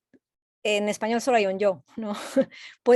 Lo que sí puedes intentar es darle otro tipo de expresividad a la frase. Cuando él habla, pues que resulte un poco más masculino o cosas así, pero a veces es tan sutil que tampoco quieres que sea una cosa forzada, ¿no? Claro. Perfecto, muchas gracias. Y pasamos entonces con César Osornio, que nos deja dos preguntas. La primera dice, buen día, quisiera preguntarle qué fue lo más complicado para poder llegar a tener dominio de su profesión como traductora. Un gran saludo. Y la siguiente, que nos dice, otra pregunta es, ¿dónde puedo seguir sus redes? Saludos. Pues, hola César. Bueno, yo no considero que domine el arte de la traducción, todavía estoy aprendiendo, pero bueno, yo creo que se aprende con cada traducción. Pero sí noté un salto de mi primera traducción a la segunda y a la tercera, o sea, sí voy notando saltos. Yo creo que lo primero que ocurrió entre la primera traducción y la segunda fue que le perdí el respeto a la obra que estaba traduciendo, pero en un buen sentido. sea, no, al principio tenía mucho miedo de cambiar cualquier cosa, ¿no? Quería que todo fuese lo más literal posible. Y yo creo que le he ido perdiendo un poco ese miedo y ahora tiendo a ser bastante fiel, ¿eh? No me gusta tampoco hacer interpretaciones libres, o sea, soy bastante fiel porque yo también bueno, me gusta respetar la intención del escritor y si escribió algo quiero que se respete su trabajo, pero sí he perdido ese miedo que tenía al principio a no alterar absolutamente nada, ¿no? Y yo creo que se traduce mejor así, sin ese excesivo respeto, ¿no? hacia el libro, hacia la obra literaria. Y no sé cuál era la segunda pregunta. La segunda pregunta era, ¿cómo te pueden encontrar en redes? ¿Cómo pueden seguir tus redes? Pues estoy en Twitter y en Instagram también. Em, lo estoy mirando porque no me sé mi propia cuenta, a ver cómo es. Sí, es Tanaoshima. Es Tanaoshima todo seguido. Perfecto, muchas gracias. Y bueno, continuamos por aquí. Nos pregunta también un usuario anónimo. ¿Qué certificaciones se necesitan para traducir literatura japonesa? Pues no lo sé. Yo no sé si habrá editoriales que lo requieran, yo creo que no. Nunca me he encontrado con ninguna que lo requiera. Yo personalmente no tengo ningún título en traducción, pero, pero puede que una persona que no sea bilingüe necesite demostrar más cosas, no lo sé. No lo sé, Sí, yo creo que no es un la requisito, verdad. pero, pero bueno, creo que uno debe estar sumamente formado, ¿no? En muchísimos aspectos, como tú dijiste, en saber escribir, en saber la lengua, ¿no? Para empezar. En saber escribir, en saber sobre la cultura que uno está traduciendo. Entonces, creo que la certificación es más una honestidad intelectual propia, quizás, ¿no? Cuando uno se siente capaz Totalmente de acuerdo, sí. de traducir. Ujú. Sí, se necesita esa autoexigencia. Autoexigencia, más japonesa esa palabra. Sí, sí. Perfecto, muy bien. Entonces, ¿les parece si leemos otra pregunta y pasamos por ahí? Le habilitamos después el micrófono a Adrián Ibarra, que por ahí levantó la mano. Entonces, nos preguntan también por aquí. ¿Cómo considera que sería posible solucionar las dificultades de traducir elementos propios de la cultura japonesa en libros ilustrados dirigidos a un público infantil, teniendo en cuenta que en muchas ocasiones estos son leídos en voz alta dirigiéndose a un niño en una situación de lectura, o que los niños aún no saben leer y no consultarían una nota a pie de página? Buena Excelente pregunta, pregunta. perdón, sí, muy buena. Excelente pregunta. Me alegro mucho de esta pregunta. Tengo que decir, honestamente, que no tengo una respuesta para esa pregunta. Es algo que me ha pasado a mí también porque he traducido literatura infantil y me he encontrado con ese dilema porque, como dice, no sé quién es el que ha hecho la pregunta, pero em, es verdad que no hay espacio ni razón para poner notas al pie de página en un cuento infantil. Y el lenguaje tiene que ser totalmente directo y el niño tiene que entenderlo sin pararse a pensar, o sea, tiene que entenderlo al instante, tiene que ser un mundo sencillo, no se le puede dar un mundo complejo lleno de elementos que no entiende. Entonces, es sumamente difícil traducir algunas cosas que requieren de un contexto cultural cuando se trata de literatura infantil. En eso estoy totalmente de acuerdo y no se me ocurre cuál es la solución. Yo he tenido que, a pesar de todo lo que he predicado esta noche, he tenido que hacer algunos sacrificios cuando he traducido literatura infantil y buscar equivalencias, porque si hay una flor, por poner un ejemplo, o una comida, una fruta, lo que sea, algo sencillo, que es sencillo para un niño japonés, pero que no tiene equivalencia, sí, no existen en el mundo del niño mexicano, argentino, español, tengo que pensar en otra cosa que sí exista en su mundo, que ya exista en su mundo, para que el niño lo reciba con la misma familiaridad con la que lo recibiría el niño japonés. Entonces, bueno, yo creo que en el caso de la literatura infantil hay que dar prioridad a mantener esa familiaridad, a que le resulte familiar al niño. Y si es algo extraño, que sea de una forma muy sencilla, ¿no? Que sea como... Si es algo extraño, yo creo que también tendría que ser extraño en el original. No se puede presentar, no se le puede presentar al niño, digamos, mexicano, un elemento extraño cuando es natural para el niño japonés en el libro original. O sea, yo creo que hay que darle prioridad a lo familiar en el caso de la literatura infantil.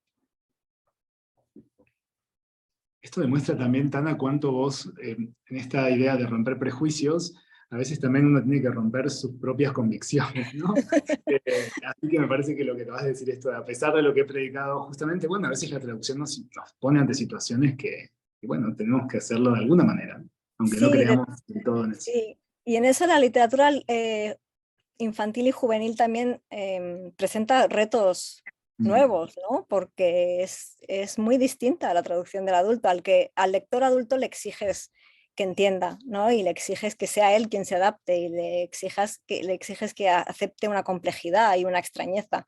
Pero al niño no le puedes exigir eso, el niño lo que quiere es que le cuenten una historia que le refuerce sus propios valores y su propio mundo, entonces, ¿no? Es muy distinto. Excelente, muchas gracias. Entonces, si pudiéramos habilitarle por ahí el micrófono a Adrián Ibarra. Please. Hola, ¿sí me escuchan? Sí, ¿verdad? Sí, Sí. hola Adrián. Hola.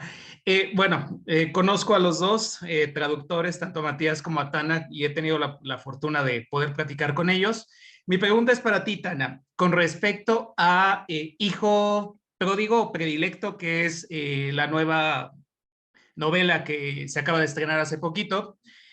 ¿Cuáles han sido las diferencias o los retos de haber traducido Hijo Predilecto bueno, después de haber traducido En Territorio de Luz, de Yuko Tsushima?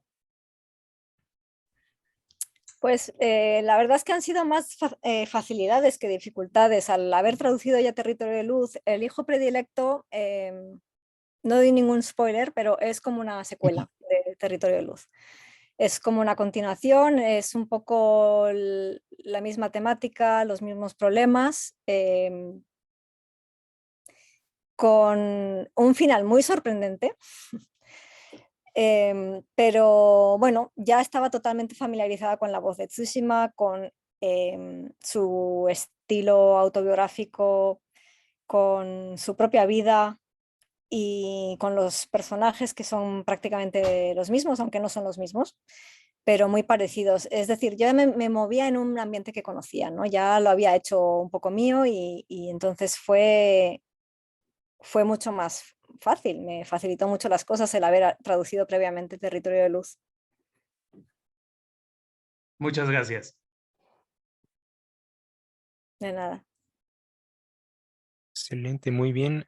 Muchas gracias, Adrián, por esa participación. Entonces, ¿les parece si damos un poco de espacio a una de las preguntas que nos han hecho por la transmisión de Facebook? Nos pregunta Oscar Rondán. ¿Cuál es el proceso de crítica textual en literatura japonesa? Selección de manuscrito, cotejo de variantes, notas críticas y similares. También, ¿en qué situaciones consideran necesario no traducir las palabras y dejarla en su idioma original como nota al pie con su explicación?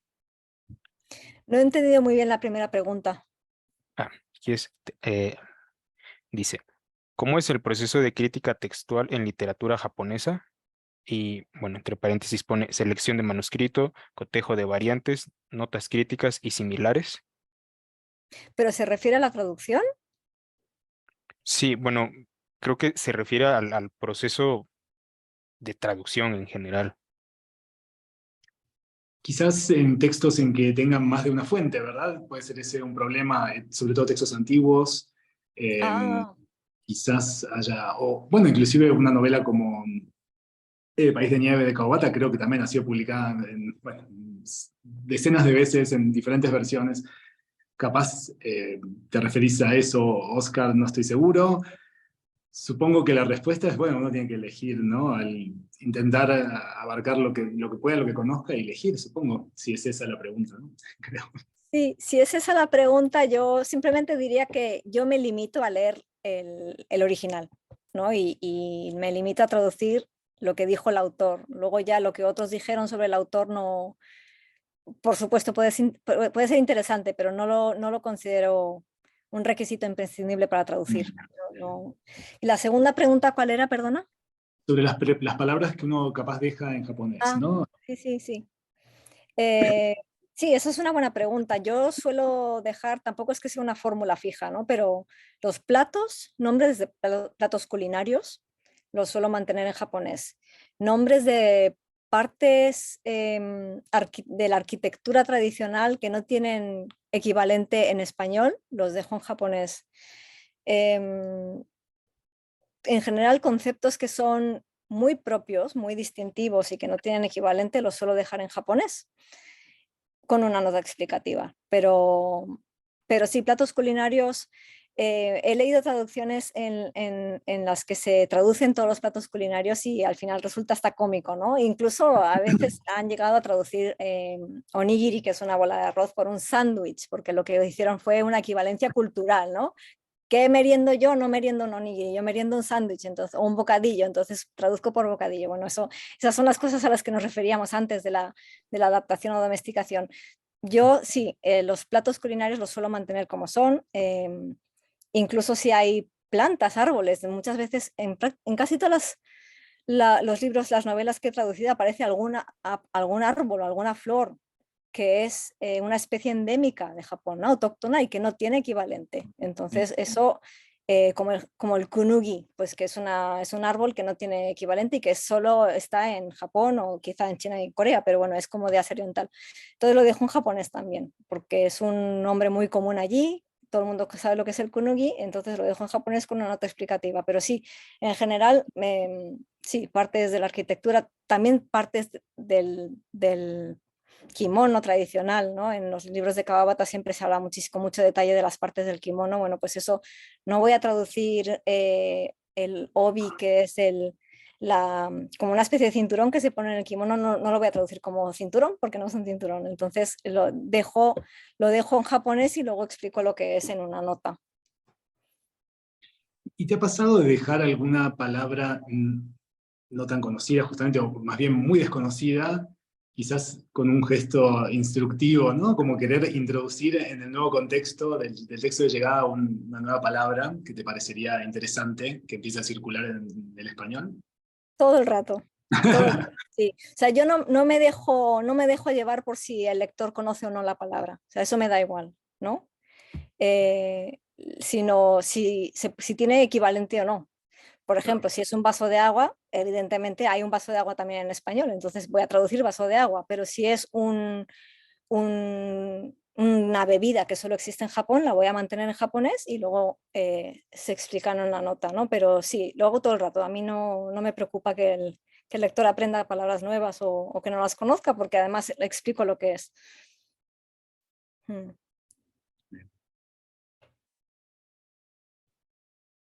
Excelente, muy bien, muchas gracias. Y bueno, por aquí nos preguntan también, Julia Jorge nos pregunta, ¿en qué idioma escribió Tana su novela? En español. Ok, muy bien. Y por aquí nos pregunta un usuario anónimo, dice, buena noche, me gustaría preguntar, ¿qué opinan ustedes acerca de las traducciones hechas a dos manos? Por ejemplo, una traductora hispanohablante que trabaje con una traductora japonesa sin que ninguna de las dos domine el idioma de la otra. ¿Quién responde? ¿Respondo yo o respondes tú, Matías? Creo que es para ambos, así que... Bueno, yo creo que, si me puedo entrometer o dar mi respuesta primero, creo que se pierde algo de intimidad, justamente. Veníamos hablando mucho de esta idea de intimidad, ¿no? Con el texto. hay una manera de acercarse a un texto y a un autor o autora, y en la traducción me parece que uno intenta transmitir también esa intimidad que ha logrado. Supongo que bueno, también se puede lograr con más de una persona esa cercanía, ese acercamiento, pero intuitivamente mi respuesta sería que hay algo que se pierde. No sé qué pensás vos. Yo estoy totalmente de acuerdo. La verdad es que pienso que, como dices tú, se pierde ese efecto que tiene de la voz que te cuenta, ¿no? Que te está contando la historia, ¿no? Cuando estás traduciendo un libro, tienes al escritor ahí hablándote al oído. Eso se pierde si la persona que finalmente escribe en español no entiende japonés, porque se lo está contando, hay un intermediario además, ¿no? En el proceso. Y por otra parte, ese movimiento que hay entre espacios culturales, universos culturales y lingüísticos del que hablábamos al principio, que es la traducción, ¿no? Que uno va y viene, es un viaje constante a través de universos, esa fluidez se pierde porque el que solo habla español no puede llegar nunca al universo cultural japonés, se queda en la mitad. Entonces, sí, yo creo que primero como proceso, yo creo que a mí me resultaría insatisfactorio personalmente. Pero también sí, yo diría que se pierde. Se pierde no solo contexto o contenido, sino también se pierde algo en el proceso mismo, ¿no? Como agilidad o fluidez en el proceso de traducción. Sí, justo iba a decir la palabra espontaneidad, vos dijiste aquí fluidez, como que hay algo Sí, también de sí, espontáneo en la traducción exacto, que uno exacto. siente Sí. y eso me parece que, por Sí, lo es menos como que esa... el proceso está truncado, ¿no? Como interrumpido ahí por una barrera, sí. Sí, yo sentiría algo similar. Esperamos haber respondido, es difícil, porque bueno, también si no hay otras opciones, bueno, por supuesto, toda traducción, yo soy de los que cree que bueno, hay que traducir de alguna manera, ¿no? Pero bueno, estamos hablando de cuál es la... Claro. Y quizás también dependa de quién, Mm, de mm, quiénes están, de qué dúo se trata, ¿no? Porque el libro de Basho que tradujeron Octavio Paz mm. y este embajador que se llamaba Kobayashi, pues Hayashia, Hayashia. sí, sí, yo tuve la ocasión de hablar con el embajador una vez y por lo visto fueron horas y horas y horas y horas de conversaciones en las que, ¿no? El embajador intentaba explicarle ya no solo lo que decía Basho a nivel lingüístico, ¿no? Sino le intentaba transmitir todo el universo en torno a Basho. Entonces puede que, y Octavio Paz siendo un gran poeta, puede que en ese caso el resultado sea muy, muy interesante y muy bueno, ¿no? Pero en general, a mí me parece que como proceso de traducción, sí, yo diría que se pierde algo.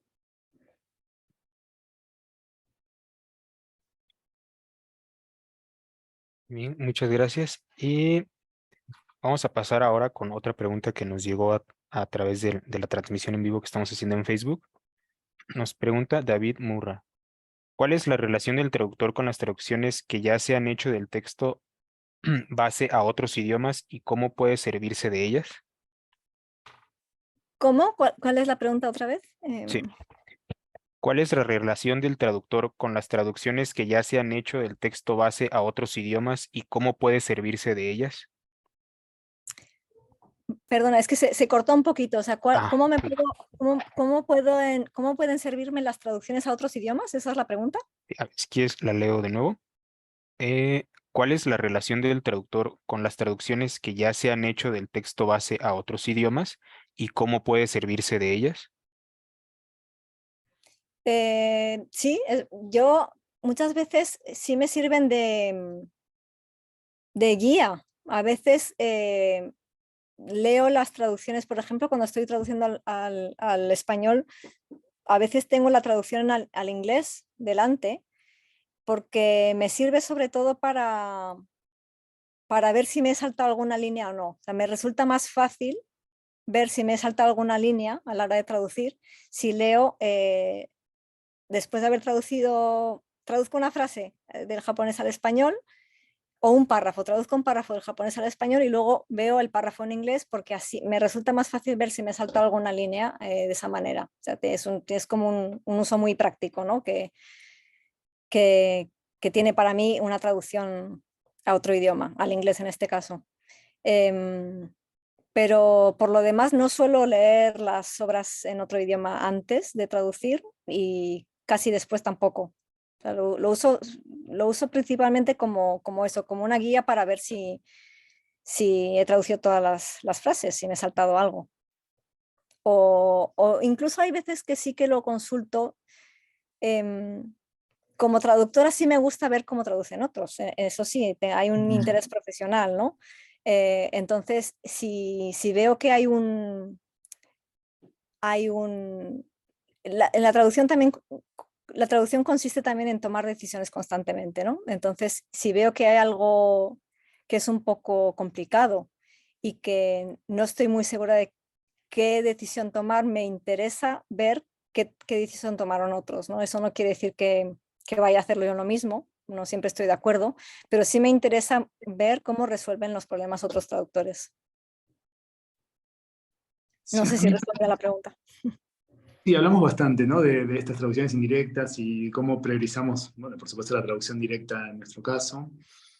A mí también me resulta interesante a veces leer traducciones, bueno, justamente mencionamos a Kawabata, que son traducciones antiguas, o más bien viejas, ¿no? Ya varias décadas, y también me sirven esas traducciones para ver cómo se leyó a Kawabata, perdón, cómo se leyó a Kawabata, y qué es lo que yo capaz en mi lectura del original, bueno, estoy descubriendo que es distinto a esa lectura previa que hubo. Entonces también, bueno, en un trabajo medio de análisis literario quizás, a veces esas traducciones me hacen ver esas cosas, ¿no? Esas traducciones. Exacto, sí, sí, sí, sí. Y hay algo que dijiste muy, bueno, muy bello también, que es esto de, bueno, el interés profesional por la actividad del otro traductor. Yo a veces escucho a traductores, sobre todo estos nobles emergentes, que decíamos que a veces son muy críticos, ¿no? con los traductores, como que siempre encuentran el error y el detalle, y están buscando continuamente.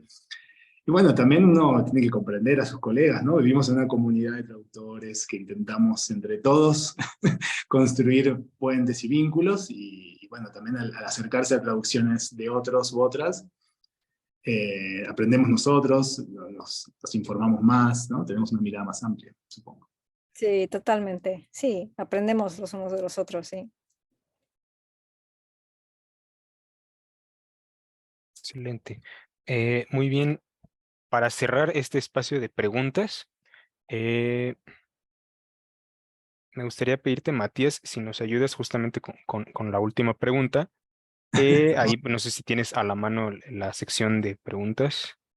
Creo que sí. Podemos hacer dos. Sí, justo la que te comentaba, es la de Eduardo López Herrero. Sí. No sé si la tienes por ahí a la mano. Podemos hacer esa y si quieres tú elegir alguna, podemos cerrar ya con esa última. Podríamos elegir a una mujer. Bien, entonces, ¿tú quieres que lea la de... La Eduardo de... López Herrero. Bueno, espera que la busco porque no sé ni dónde está.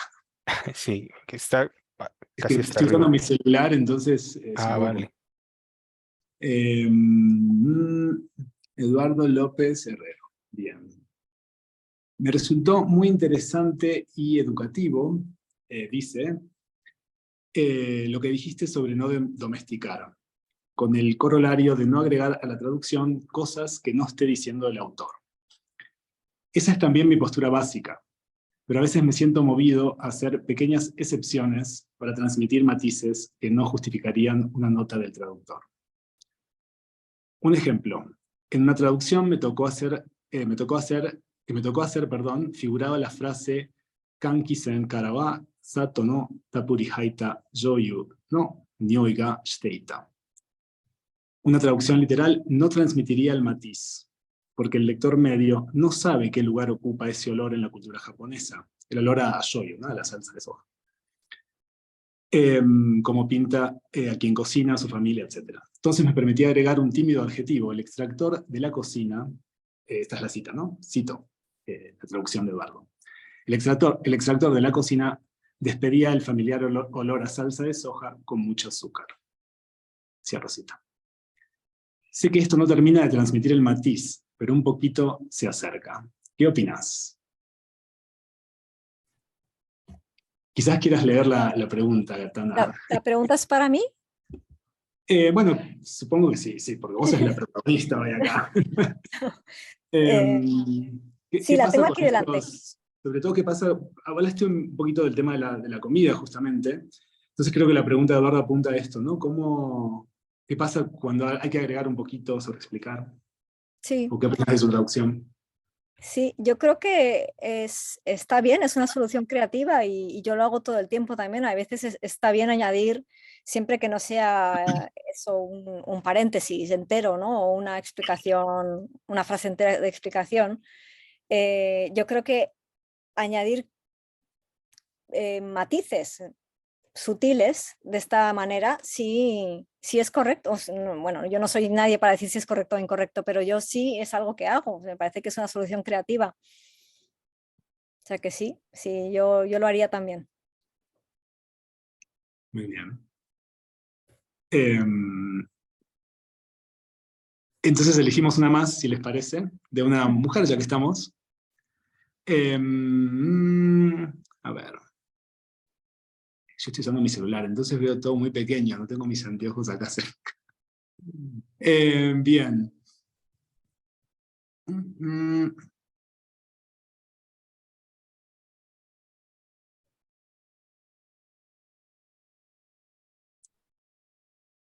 Esta me parece una pregunta interesante.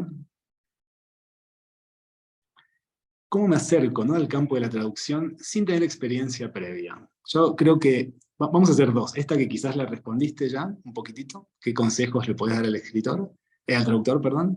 Pero sobre todo, ¿qué pasa cuando uno no tiene experiencia previa? ¿Qué es lo primero que tiene que hacer? Entonces te pido si nos respondés esa mientras busco la última. Sí. Bueno, sin experiencia previa, yo doy por hecho que es sin experiencia como traductora, ¿no? Pero conociendo la lengua japonesa, me imagino, y conociendo la cultura.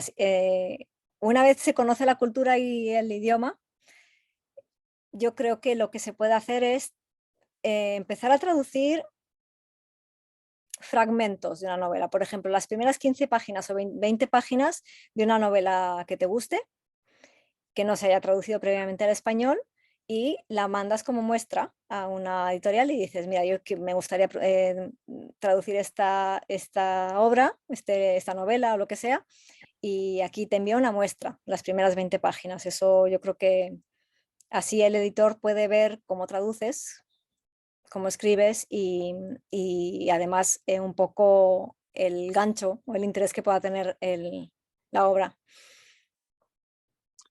Bien, y vamos a cerrar con un clásico quizás, de Julia Jorge, que nos pregunta, ¿no? ¿Considerás que traducir poesía y narrativa japonesa, ¿no?, japonesas, requieren distintas habilidades y o recursos?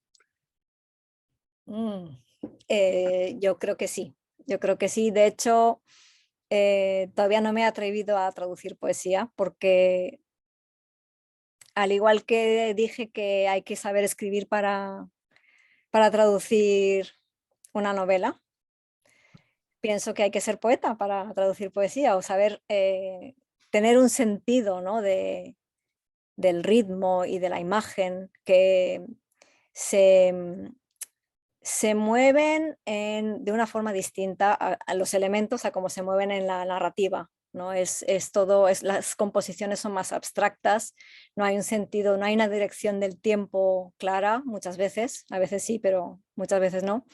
Es todo mucho más abstracto, la mente se mueve en un plano más abstracto y yo creo que requiere mucho conocimiento, me refiero práctico, ¿no?, de haber escrito poesía. Entonces, sí, me parece que son dos ámbitos muy distintos. No sé qué opinas tú, Matías. Opino que, bueno, esperamos la próxima entrevista tener tu libro de poesías ahí también a punto de ser publicado y tus traducciones de poesía también, porque no dudo que también es una habilidad que se puede lograr, ¿no? Como tú dices, es práctica.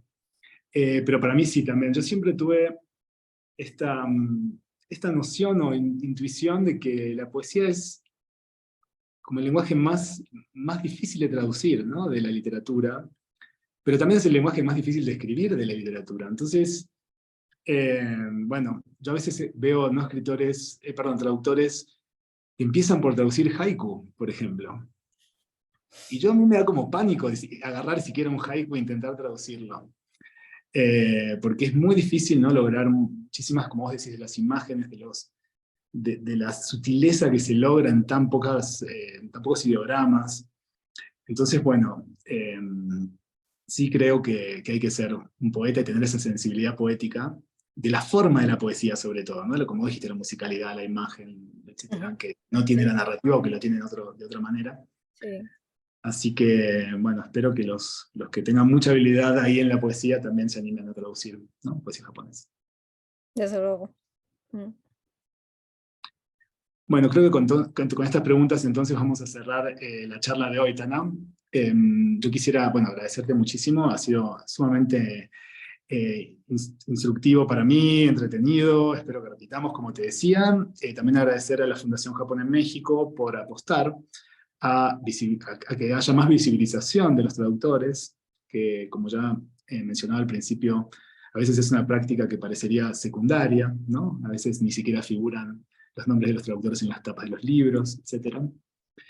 Así que le agradezco muchísimo a la Fundación Japón, a Alejandra Tapia por organizar esto, y a todos los que participaron, a sus preguntas sumamente interesantes, por escucharnos, y también recordarles que esto va a quedar en el canal de YouTube de la Fundación Japón en México para todos aquellos que bueno, lo quieran ver más adelante, así que pueden luego recordarles a sus amigos y conocidos de que esto estará disponible. Sí, muchas gracias a todos, ha sido un placer. Muchas gracias, Ana. Sí, bueno, reitero las gracias, el agradecimiento de Matías. Muchas gracias, Matías. Muchas gracias, Tana. Muchas gracias a todos los que asistieron a esta charla con traductores. No olviden que vamos a tener una segunda sesión con Gabriel Álvarez y Alejandra Tapia el 24 de septiembre a la 1 de la tarde, que también va a quedar en Facebook Live. Y bueno, también les agradeceríamos mucho si contestan la encuesta que va a aparecer una vez se cierre este webinar, que su opinión es súper importante para nosotros para seguir organizando este tipo de actividades. Y también les agradeceríamos que nos sigan en nuestras redes sociales. En Facebook e Instagram estamos como FJMex1 para que se enteren de todas nuestras actividades. Muchísimas gracias a todos. Bonita noche. Gracias a todos y buenas noches. Chau, Ana, chau, Tana. Estén muy bien. Chao. Chao, Matías. Chao, Ana.